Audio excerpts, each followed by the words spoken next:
Welcome to MRE Uncut, where we'll give you real and practical insights into the real estate scene in Melbourne. We'll discuss what's happening in the industry, all backed by MRE's history of over 30 years in the game. With that said, let's jump into this week's episode of MRE Uncut. Welcome back to another MRE Uncut. My name's Stephen Fitzsimon, and today I am with Peter Hoymans. Hello. And we've also got one of our senior property managers, Matthew McKenna. G'day. Today we wanted to have a quick chat to you about commercial real estate, what's going on and why MRE took the plunge a few years ago to enter into the commercial property management area. Pete, can you recall, why we took the plunge a few years back? The service was absolutely terrible in the space because we were renting a bit of property in South Yarra, and just from recollection, you could not get a call back. You could not get a response to an email. Zero. Yeah. And it was all smoke and mirrors. You know, like every listing was contact agent. You'd have two photos. Floor plans. You wouldn't know which way it faces. And it wasn't just one agent. No, it was every agent. I think they've improved a bit now. Yeah, a little bit of lift. I remember when we leased that space. Mm-hmm.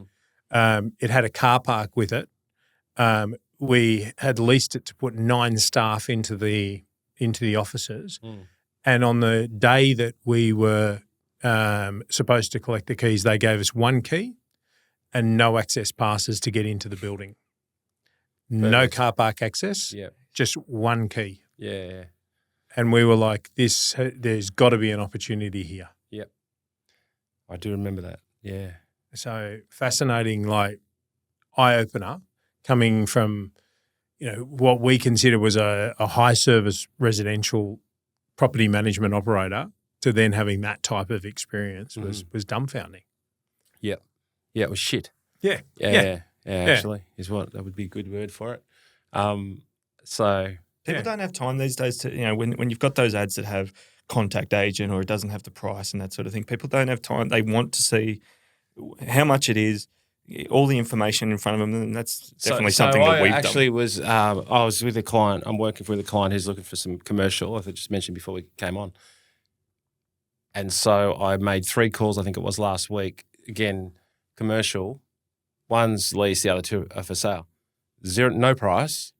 No, and because commercial, there's no disclosure statement. Yeah, right. So you can't even really get a hand. Where are they at? So I left 3 messages.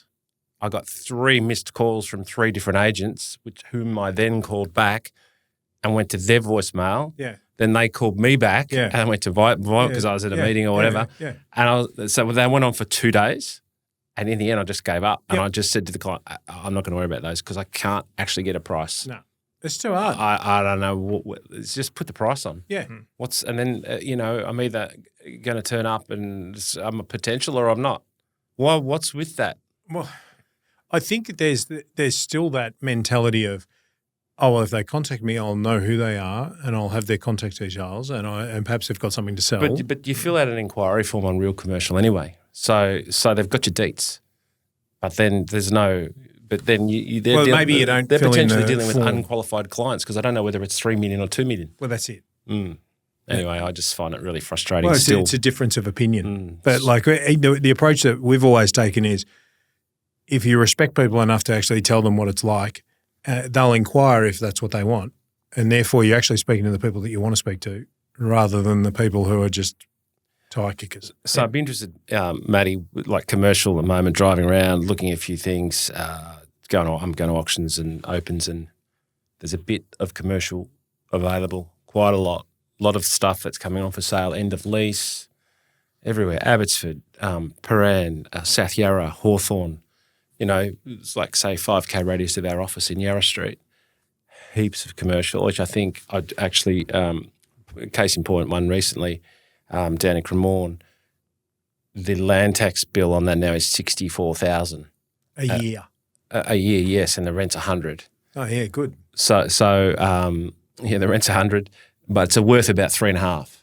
Let's say something like that. Oh, pay the interest on that. I'm just saying. So how does that relate to our experience in the commercial space? Because the landlords now with land, if there's any kind of land component, they're getting hit pretty hard. We've had a couple that have sold, Mm-hmm. but it's similar to, I guess, the residential space, and owners just can't afford it. They can't afford to hold them anymore. Mm-hmm. So I guess you've got to go to a higher density commercial model to avoid the land tax component.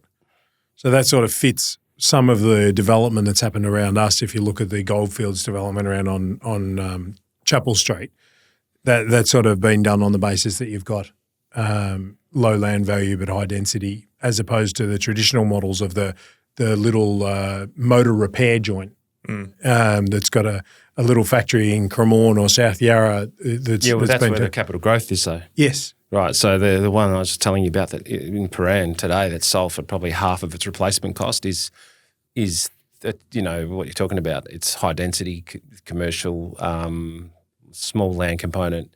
So anything with the land is where you grow. So I had just literally was sitting out the front having a discussion with an agent, and we were talking about when we think we'll see growth back in the commercial space. Again, just talking about that area, 5Ks of the office. We got to 5 years and thought, not much. So we think it's 7, it's an IMO, in my opinion, 7 to 10 years. So that's kind of a long way. That's a long time. But hang on. Yeah. You wouldn't want to have it negatively geared. Well, yeah, I'm sure plenty do. Yeah, with no capital growth. What are you hearing, Matt? Like you're managing the commercial staff. What's the gripe? Or are they all happy?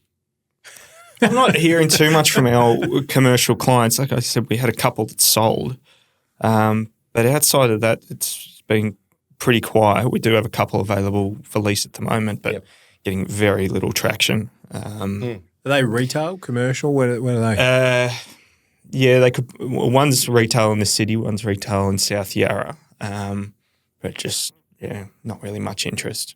So we've got somebody going there on Friday. If you want to have a really scare yourself in the commercial space, jump online, South Yarra, Port Melbourne, South Melbourne, and have a look at the number of cafes or bars, little hospo spots between, 80 square metres and 300 square metres that are for lease, fully fitted. So someone spent $300,000 on a kitchen, $200,000 on a bar, $50,000-$60,000 on a refrigeration thing, and walked away. Plant, they spent $750,000 and it's there, and there's 40 of them. I'm going to say. Wow. I'm going to say there's 20 alone in Richmond, Swan Street, Bridge Road, cafes that have just gone too hard. Yeah, and I was like, wow, that's really telling. That tells you how hard. And you look at Bridge Road has been devastated for quite a while in terms of vacancy. Yep. Like that used to be bustling. I remember when, So there's over 100 shops on Bridge Road, properties with for lease or for lease. Yeah. Yeah. Off market, on market, whatever it be. I'm talking for sale, for lease, or just leased. I've seen the odd one that's getting leased, not many. Yeah. So that's a disaster. But small retail must be so difficult. As just an operation now with the cost of wages to run small retail must be just... No, it doesn't work. Yep. Really, really hard. Yep. Got to have a very busy cafe selling a whole lot of coffee. Now you were going to tell us how good you are about you were telling me before we went on air how good you are at being different and what you do and why our landlords are so happy. Come on, let's hear that. What genius moves have you done, Matt, to revolutionise the way that commercial property is done? Basically just applying what we do in resi to the commercial space. Mm-hmm. So dumb that down? In terms of inspections, actually picking up the phone when people call, putting the prices on the listings, having times available for people to come and inspect, having professional looking ads, that sort of thing. It's really simple stuff, but it's I believe what the market wants.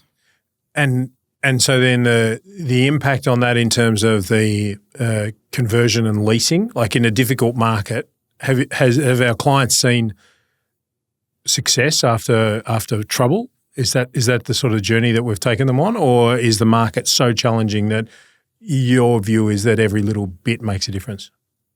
Oh, definitely the latter. Yeah, everything we can do better is going to help them and help us secure a tenant for them as soon as possible. Yeah. Like we were saying before, not putting the price up, it just puts people off. They're either not going to call or they try and call and don't get through to anybody. Yeah. So at least having that front and square on the ad, anybody that's interested is going to see it and they're going to inquire or book an inspection if they want. I have a question. So Resi's going great gangbusters on prices because there's no stock because of the socialist government, which we'll talk about in the next one. But what's happening in commercial with, rental yield? Is it like plummeting? Is it stable? Because post-COVID it was pretty gnarly because there's so much stock. Yeah, it's come back post-COVID. Has it leveled? Yeah. It's still anytime, you see loads of offices all over the joint for lease because there's so much work from home now and there's a lot more of these shared workspaces and that sort of thing. So I think big office buildings are going to be, if they're not already becoming a thing of the past, will be gone. 'Cause people just don't need them now. What do you think? Yeah, the component that I look at is that whenever there's a bit of a crisis, if you've got really good stock, then the really good stock is always leased. Mm. But if you've got something that's B grade, C grade, the location's not great, the transport access is not great, well then it's just going to sit. Yeah, and that's brutal. Mm. And I don't really see that changing quickly until people need office space, and population growth will drive it because I don't think we're all going to work from home forever. Yep. I think that's already sort of winding back. But whether or not it's going to happen fast enough for the people that are holding that stock now, or whether or not they're just going to continue to bail and it implodes a little bit. Yeah, it's hard though because you can't drop your rents too much because then you're dropping your valuation. Yeah, and so people are sort of torn. Like hold on to an empty lot, trying to get $100K for it. Or reduce the rent and try to get $80K, but then it impacts their val on it. So then the bank stuffs them. I don't think commercial is a great space to be in at the moment. You can tell by everything that the amounts for sale. Yeah. Yeah, per the chat before this get together. Yeah, it's challenging. Yep. But it's like do the best you can for a lot. But Matty, you're saying in terms of these routines that like you don't see them happen with a lot of the competitors, or that's what the owners are telling you when they bring them across. What benefit do they see once you're actually doing them? They're getting to see what their property looks like, how it's being kept, what the fit out looks like that the tenants have gone and done. So a bit of curiosity. Yeah. Do they get anything in terms of like service? Yeah. Okay. Yeah. Do they see any like protection, like in terms of like works that their tenants may have undertaken that perhaps weren't in the lease, those type of things that may be overlooked by agents that are sort of set and forget. Yeah, there can be a bit of that. We've got one that we manage, and he was redoing his fit out, so the owner was interested in seeing that. Yep. It's a small restaurant, so he was redoing that. Where was that? It's out in North Melbourne. Okay, yeah, so a good reasonable spot, good sort of up and coming. Yep, it's bottom of a development out there that we manage quite a bit of resi in. Okay. So, it gets quite a bit of traffic, so I think they're doing all right. But, yeah, those sorts of things, the owners are quite happy to see how it's, all ticking along. Yeah. So as a burgeoning department within the business that's under your control, if there's people out there and they've got them, they reach out to you? Yeah. Yep, they can reach out to me directly or yourself or the guys at the front desk and they'll be put through to us. Matty, thanks for coming in today. Really appreciate your participation. We'll catch up with you around the office. If you've got vacant commercial, we can help you. We'll do our very best.